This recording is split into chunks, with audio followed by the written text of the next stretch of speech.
नेता नगरी के नए एपिसोड में आप सबका स्वागत है, जहां हम चर्चा करेंगे कि नगर डगर घूमते हुए नेतागण किस तरीके से हमारे देश की जनता को मूर्ख बनाते हैं, अपने फ़ायदे के लिए पलटी पर पलटी मारते रहते हैं। शुरुआत करते हैं अंतर्राष्ट्रीय बॉक्सर विजेंदर सिंह से। कल तक ये भाई साहब राहुल गांधी के ट्वीट्स को रीट्वीट कर रहे थे, मोदी जी के ऊपर कटाक्ष कर रहे थे। आज इन्होंने भारतीय जनता पार्टी का पटका गले में डाल लिया। पत्रकारों ने पूछना चाहा कि ऐसा क्या हुआ, इतना जल्दी हृदय परिवर्तन कैसे होगा।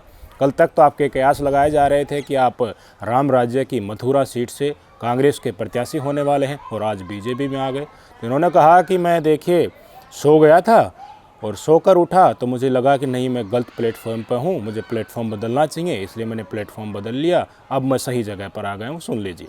वो कहते फिर मैं सो गया, उसके बाद फिर मैं एकदम उठा तो मेरे को लगा कि नहीं यार, आप गलत कर रहे हैं, आप गलत प्लेटफॉर्म पे हो, तो आप भारतीय जनता पार्टी में आइए और यहाँ से आप कहते हैं आप सही दिशा में जाएंगे, इसलिए फिर मैं भारतीय जनता पार्टी में आया। एक सबसे बड़ी खास बात है, हमारे प्रधानमंत्री जी नरेंद्र मोदी जी जिस हिसाब से वो काम कर रहे हैं, जिस हिसाब से वो सरकार चला रहे हैं, वो काबिल तारीफ़ है और वो जनता की भलाई, हिंदुस्तान की भलाई चाहते हैं, इसलिए मैं भारतीय जनता पार्टी में आया। नीरज चोपड़ा, बॉक्सर विजेंदर सिंह कुछ गिने चुने खिलाड़ियों में से हैं जिन्होंने समय पर रीढ़ दिखाई थी। महिला पहलवानों का केस हो, हमारे किसान आंदोलन का केस हो, इन्होंने प्रखरता से अपने लफ्ज सामने रखे। आप स्क्रीन पर तस्वीरें देख लीजिए, महिला पहलवानों के आंदोलन में किस तरीके से ज़मीन पर बैठे हुए हैं अंतर्राष्ट्रीय बॉक्सर विजेंदर सिंह। राहुल गांधी की न्याय यात्रा में मूंछों को ताव देते राहुल गांधी के साथ आप देख सकते हैं। और भी तस्वीरें इनकी आपकी स्क्रीन पर है, किस तरीके से मुक्केबाजी दिखाकर साहस दिखाने की कोशिश कर रहे थे कि हम तानाशाह के खिलाफ लड़ेंगे। लेकिन आज चुनाव से ऐन पहले ये सोकर उठे तो इनको लगा कि ये गलत प्लेटफॉर्म पर है और आज इन्होंने बीजेपी का पटका पहन लिया। जनता जो अब तक इनको मानती थी कि ये रीढ़ वाले खिलाड़ी हैं, जनता की आवाज़ बनते हैं, दुखी जो होता है उनकी आवाज़ बनकर सत्ताधीशों तक पहुंचाते हैं, इनके पास प्लेटफॉर्म है, कई लोग जानने वाले हैं, अंतर्राष्ट्रीय ख्याति प्राप्त हैं, इसलिए इनके द्वारा उठाई गई आवाज़ ज़्यादा ज़ोर से गूंजेगी। ये आकांक्षाएँ थी। अब वही जनता इनके बीजेपी का पट्टा पहनने के बाद इनको शिकस्त नहीं दे तो फिर क्या ही दे। आपकी स्क्रीन पर ट्वीट देख लीजिए बॉक्सर विजेंदर का 27 मार्च का, इसी 27 मार्च का ट्वीट है। चुने चुनाए बिक जाते हैं 25-50 में और चुनने वाले रह जाते हैं 5 किलो के राशन में। कहा तो सत्य ही था इन्होंने, इनके ऊपर ही लागू हो गया। अब ये चुने चुनाए बिक जाते हैं 25-50 में और चुनने वाले रह जाते हैं 5 किलो राशन में। आम जनता, आम वोटर्स 5 किलो राशन में रह जाते हैं।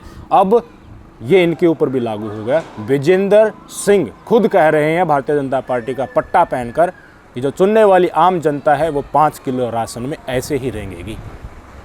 क्या इस देश की जनता मूर्ख है? क्या ये देश 21वीं शताब्दी में वास्तव में चल रहा है? क्या हमारे एजुकेशन लेवल का रिस्पेक्ट सत्ताधीशों के द्वारा की जा रही है?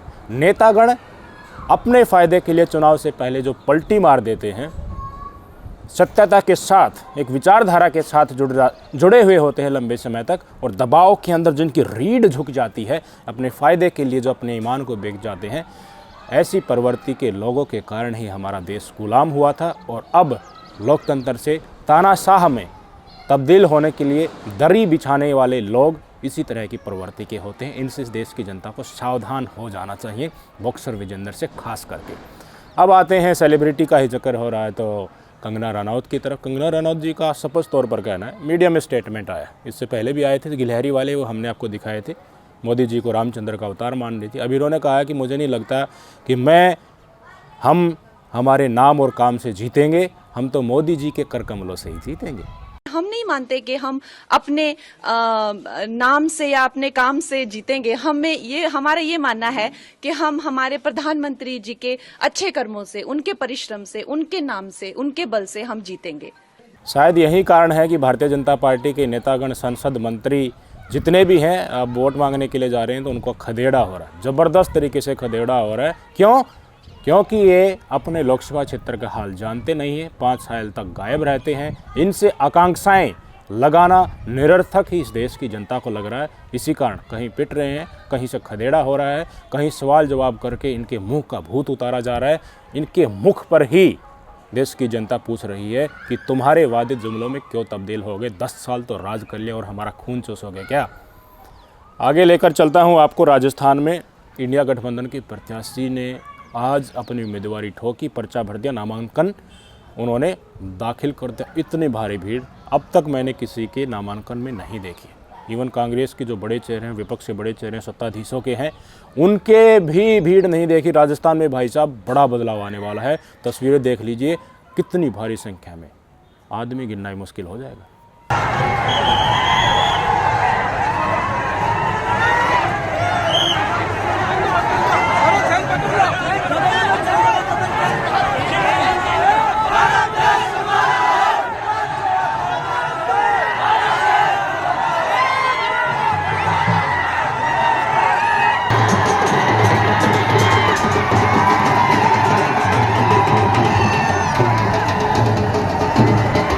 अब आपको लेकर चलता हूं देवभूमि उत्तराखंड में, जहां पर कौन पहुंचे थे।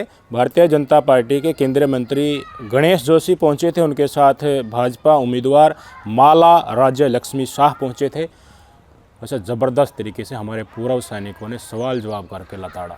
सैनिकों ने यह भी कहा कि देखिए हम आपके वोटर्स भी रहे हैं, लेकिन हमारे लिए आपने किया क्या।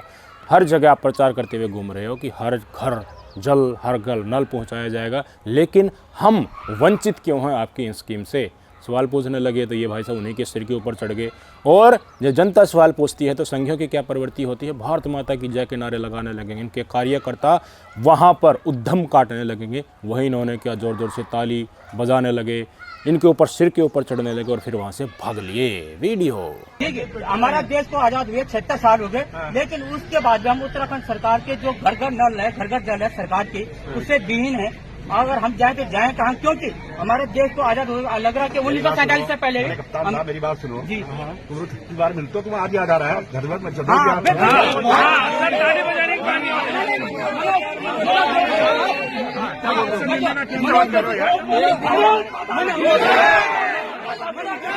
भारतीय जनता पार्टी की 2 प्रत्याशी जब बनाई गई है, चुनाव लड़ने जा रही है, उनकी वीडियो दिखाना चाहूँगा। एक से सवाल पूछा विकास के बारे में, तो मोहतरमा बोली कि विकास को हम आगे करेंगे।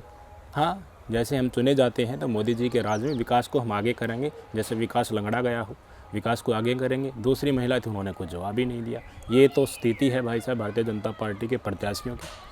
आज मुद्दे का बात बाद में करें, विकास ही तो है, विकास आगे करेंगे, जो करना है हम लोग सब मिलकर विकास को आगे करेंगे। बहुत बहुत धन्यवाद। महंगाई के कारण लोग सिलेंडर नहीं भरवा पा रहे, सबसे ज्यादा SC ST के लोग प्रभावित हैं।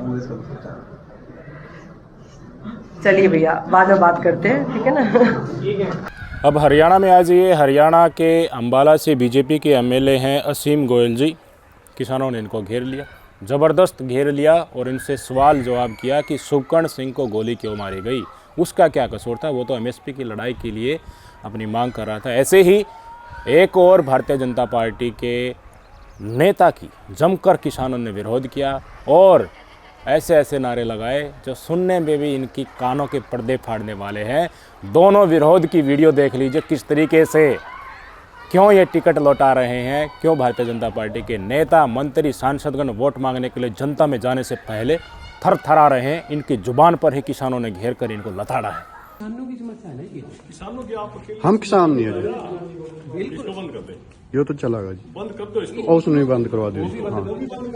शुभकर्ण का क्या कसूर था? अपनी अपनी बना रहे, इन्होंने अपनी मौत भी दे दी हमारे लिए, अपनी अपनी बना रहे, अपने भी समाज बात कर रहे हैं ना। वीडियो न बनाओ भाई, एक मिनट छोड़ दे भाई रिकॉर्डिंग, मैं ऐसे बता देगा सामने आप।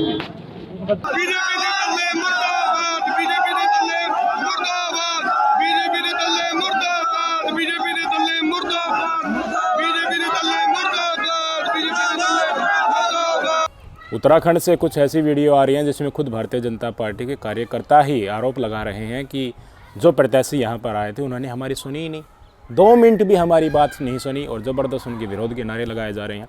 हिमंता बिस्वा शर्मा से लोगों ने पूछा कि चाइना ने देखिए 30 स्थानों के नाम दे दिए हैं अरुणाचल प्रदेश के, तो उन्होंने कहा कि हम 60-70 तिब्बत की जगहों के नाम दे देंगे। ये तो इनके जवाब हैं। कई जगहें इनका सारेआम खदेड़ा हो रहा है, उल्टा ये गाली गलौज करने लगते हैं। इनके कार्यकर्ता गर्दन लोगों की पकड़ रहे हैं, ये तक स्थिति आ गई है। ये वाकया भी आया है कि भारतीय जनता पार्टी के नेता रिपीट कर रहे हैं कि वोट देना हो तो दे देना वरना मत देना। अरे भाई चल रहा है यार, चल लिया है, इतना क्यों झूठ बोलता है? ये तो हमें मालूम है, इतना पर हम झूठ बोलता है। वोट देना है तो दे देना, नहीं देना तो मत देना। नहीं हमें मालूम है। बात तो सुनो, सांसद हमारा नहीं, विधायक हमारा नहीं, और हमारा काय का काम होगा?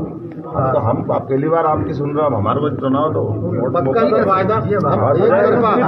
लास्ट में आपने सुना ये मध्य प्रदेश के मुख्यमंत्री हैं यादव साहब। यादव साहब ने कहा कि हमारा पार्षद नहीं, विधायक नहीं, हमारा सांसद नहीं। तो देखिए काम किस तरीके से करवा दे। सबका साथ सबका विकास किटली में बंद है और हिचकोले खा रहा है नेता नगरी में नेतागढ़ नगर डगर घूमकर किस तरीके से इस देश की जनता को बेवकूफ़ बना रहे। वोट दोगे तो काम हो जाएगा, ऐसी वीडियो पहले भी आई थी ना। राजस्थान की एक वीडियो दिखाई थी जिसमें बाड़मेर के जो मौजूदा सांसद अर्जुन राम मेघवाल जी, उन्होंने कहा था कि उनके साथी भाजपाई ने कहा था कि तुम्हारे वोटों की हमें ज़रूरत ही नहीं है। अब और तस्वीरें सामने आ रही हैं।